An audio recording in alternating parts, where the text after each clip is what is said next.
আসসালামু আলাইকুম প্রিয় শিক্ষার্থীবৃন্দ, আশা করি সবাই ভালো আছো। আমরা নবম দশম শ্রেণীর 13.2 এর যে 16 এবং 17 নম্বর অঙ্কটা আছে, সেই 16 এবং 17 নম্বর অঙ্কটা এই পর্বে সমাধান করব। দেখো, এখানে হচ্ছে 2 যোগ 4 যোগ 8 যোগ 16 যোগ ডট ডট একটা ধারা দেওয়া আছে। এই ধারাটির n সংখ্যক পদের যোগফল হচ্ছে আমাদের 254 হলে এখান থেকে আমাদের n এর মানটা বের করতে হবে।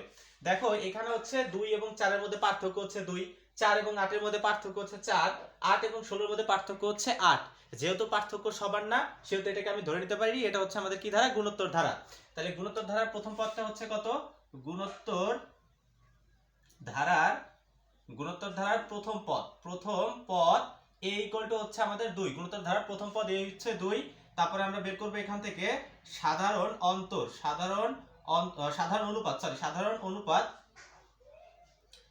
অনুপাত r ইকুয়াল টু হচ্ছে কত? আমাদের কাজ হচ্ছে দ্বিতীয় পদটাকে প্রথম পদ দ্বারা ভাগ করা। দ্বিতীয় পদ হচ্ছে 4 ডিভাইডেড বাই প্রথম পদ হচ্ছে 2। 4 কে যদি আমরা 2 দ্বারা ভাগ করি, এখানে হবে আমাদের 2। এই মানটা দেখো, r এর মানটা হচ্ছে 1 এর থেকে বড়। এখন এখানে আমাদের দেওয়া আছে n সংখ্যক পদের যোগফল হচ্ছে কত? 254।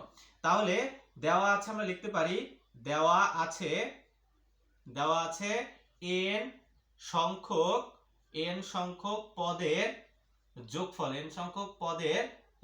হচ্ছে কত? n সংখ্যক পদের যোগফল হচ্ছে আমাদের 254, বা n সংখ্যক পদের যোগফলের নিচে আমরা n সংখ্যক পদের সমষ্টির যে সূত্রটা আছে সেই সূত্রটা আমরা এখানে লিখতে পারি। এখানে আমরা সূত্র কি লিখব? a into r to the power n minus 1 divided by r minus 1 equal to 254। আমরা এই সূত্রটা কেন অ্যাপ্লাই করলাম? দেখো, এখানে r এর মান হচ্ছে আমাদের 1 এর থেকে বড়। r এর মান যদি 1 এর থেকে বড় হয়, তখন সমষ্টি সূত্র হচ্ছে a into r to the power n minus 1 divided by r minus 1। এখন আমাদের কাজ হচ্ছে এখানে এর মানটা এবং r এর মানটা বসানো। দেখো, r এর মান হচ্ছে আমাদের 2 মাইনাস a হচ্ছে 1, এর মান হচ্ছে আমাদের 2 ইনটু r এর মান হচ্ছে 2, এর পাওয়ার হচ্ছে n মাইনাস 1 ইকুয়াল টু এখানে হবে আমাদের 254। এখন একটু খেয়াল করো, 2 থেকে যদি আমরা 1 বিয়োগ করি তাহলে আমাদের এখানে 1 থাকে।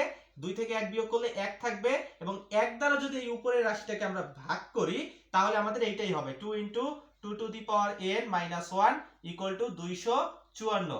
এখন দেখো, এই 2 এই পাশে গুণ ছিল, এই পাশে নিয়ে যাব, ভাগ আকারে নিচে চলে যাবে, বা 2 to the power n minus 1 equal to 254 divided by, এই 2 এই পাশে গুণ ছিল, এই পাশে ভাগ আকারে নিচে চলে গেল, বা 2 to the power n minus 1 equal two 2 দ্বারা যদি 254 কে ভাগ করা হয় তাহলে এখানে হবে আমাদের 127, বা 2 to the power n equal to 127।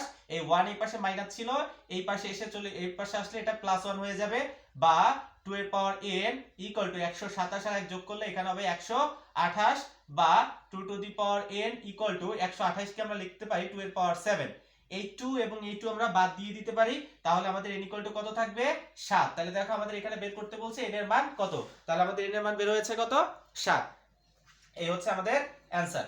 তাহলে এই হচ্ছে তোমাদের 16 নম্বর অঙ্কটা। এরপরে হচ্ছে আমরা আমাদের যে 17 নম্বর অঙ্কটা আছে, 17 নম্বর অঙ্কটায় চলে যাব।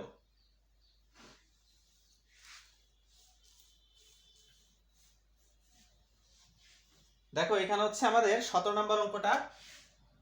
17 নাম্বারটা হচ্ছে কত? +2 -2 +2 -2, তারপর হচ্ছে প্লাস ডট ডট ধারাটির 2n প্লাস 2 সংখ্যক পদের সমষ্টি কত? 2n প্লাস 2 সংখ্যক পদের সমষ্টি কত? আমাদের সমষ্টি বের করতে বলছে। এখন একটু খেয়াল করো, আমাদের একটু আগে বুঝতে হবে 2n প্লাস 2 এটা জোড় সংখ্যা না এটা বেজোড় সংখ্যা। একটু খেয়াল করি আমরা, এই যে ধরো এই 2n প্লাস 2 এটা ছিল, আমি যদি এখানে n এর মান যদি 1 বসাই তাহলে কত হয়? 2 ইনটু 1 প্লাস 2, তাহলে 2 একে 2 এর 2 হচ্ছে 4, আসতেছে একটি জোড় সংখ্যা। আবার যদি আমি n এর মান যদি 2 বসাই তাহলে 2 দুগুণে 4, 4 আর 2 কত আসতেছে? 6, এটাও একটা জোড় সংখ্যা। আমি এখানে n এর মান যদি 3 বসাই তাহলে 3 দুগুণে 6 আর 2 কত? 8, এটাও একটা জোড় সংখ্যা। তাহলে আমরা এখানে বলতে পারতেছি n belongs to n এর জন্য, অর্থাৎ n হচ্ছে সকল ধনাত্মক পূর্ণ সংখ্যা। সকল ধনাত্মক পূর্ণ সংখ্যার জন্য আমাদের এই 2n প্লাস 2 এটা কি আসতেছে? একটা জোড় সংখ্যা আসতেছে। তাহলে এইটুকু তো আমরা প্রথমে বুঝতে পারলাম। আমরা এখন অঙ্কটা করি। দেখো, এখানে প্রথম পদ প্রথম পদ a ইকুয়াল টু হচ্ছে কত, a ইকুয়াল টু হচ্ছে 2। তারপর হচ্ছে সাধারণ অনুপাত, সাধারণ অনুপাত r ইকুয়াল টু কত হবে একটু খেয়াল করো, r ইকুয়াল টু আমরা কি করব, দ্বিতীয় পদটাকে প্রথম পদ দ্বারা ভাগ করব। দ্বিতীয় পদটা হচ্ছে -2 ডিভাইডেড বাই এই হচ্ছে 2। -2 কে যদি 2 দ্বারা ভাগ করি তাহলে আমাদের রেজাল্ট আসে -1। এই -1 এটা অবশ্যই কার থেকে ছোট, 1 এর থেকে ছোট। এখন আমরা কি করব, এর 2n + 2 সংখ্যক পদের সমষ্টি বের করব। অতএব 2n + 2 সংখ্যক পদের সমষ্টি, 2n + 2 সংখ্যক পদের সমষ্টি। এখন খেয়াল করো 2n + 2 সংখ্যক পদের সমষ্টিটা কি হবে, আমাদের সূত্র হচ্ছে a * 1 - r to the power n divided by 1 - r। এখন খেয়াল করো এখানে n হচ্ছে পদ সংখ্যা, এখন এখানে আমাদের পদ সংখ্যা হচ্ছে কত, 2n + 2। তাহলে আমরা এখানে কি করব, n এর জায়গায় লিখব 2n + 2। আশা করি এই পর্যন্ত তোমরা প্রত্যেকেই বুঝতে পেরেছো। এখন আমরা এখানে মানগুলো বসাই, এই হচ্ছে দেখো 1, এই লিখলাম 1, এই হচ্ছে মাইনাস, এই যে আমাদের r ছিল, r এর মান হচ্ছে আমাদের কত, r এর মান হচ্ছে আমাদের -1। এই r এর পরিবর্তে আমরা লিখলাম -1। এরপর হচ্ছে এর জায়গায় আমরা এর মানটা বসাই, এর মান হচ্ছে কত আমাদের 2, এর মান হচ্ছে আমাদের 2, এই লিখলাম 2, এ হচ্ছে ইনটু, এ হচ্ছে 1 মাইনাস r এর মান হচ্ছে আমাদের কত -1, এর পাওয়ার হচ্ছে 2n + 2, 2n + 2 এটা হচ্ছে আমাদের কার মান, এটা হচ্ছে আমাদের n এর মান 2n + 2। এখন আমরা একটু তাকাই, এ হচ্ছে 1 মাইনাস মাইনাস এ হয়ে যাবে প্লাস, এ হচ্ছে 2, 1 + 2 লিখলাম কেন, মাইনাস মাইনাস এ হচ্ছে প্লাস, এ হচ্ছে আমাদের 1। এখন এই হচ্ছে 2 ইনটু এই হচ্ছে 1, এই 1টা এই লিখলাম। এখন একটু খেয়াল করো মাইনাসের উপরে এই যে পাওয়ারটা 2n + 2 এটা জোড় না বেজোড়, এটা হচ্ছে জোড়। 2n + 2 আমরা আগেই দেখেছি যে 2n + 2 এটা একটা কি সংখ্যা, জোড় সংখ্যা। তাহলে মাইনাসের উপরে এই যে মাইনাসটা খেয়াল করো, এই যে -1 এটার উপরে পাওয়ার তো হচ্ছে আমাদের 2n + 2। এখন মাইনাসের উপরে পাওয়ার যদি জোড় থাকে রেজাল্ট সবসময় কি আসবে, প্লাস আসবে। আর 1 এর উপরে 2n + 2 যাই হোক না কেন এখানে আমাদের রেজাল্ট কত আসবে, 1, মানে ধনাত্মক। তুমি 1 এর উপরে ধনাত্মক পাওয়ার যাই দাও না কেন, 10 20 25 26 27 28 যাই দাও না কেন রেজাল্ট আমাদের কত আসবে, 1। তাহলে এখান থেকে আমরা বুঝতে পারলাম -1 এর পাওয়ার যদি আমরা 2n + 2 দেই আমাদের রেজাল্ট হবে কত, +1।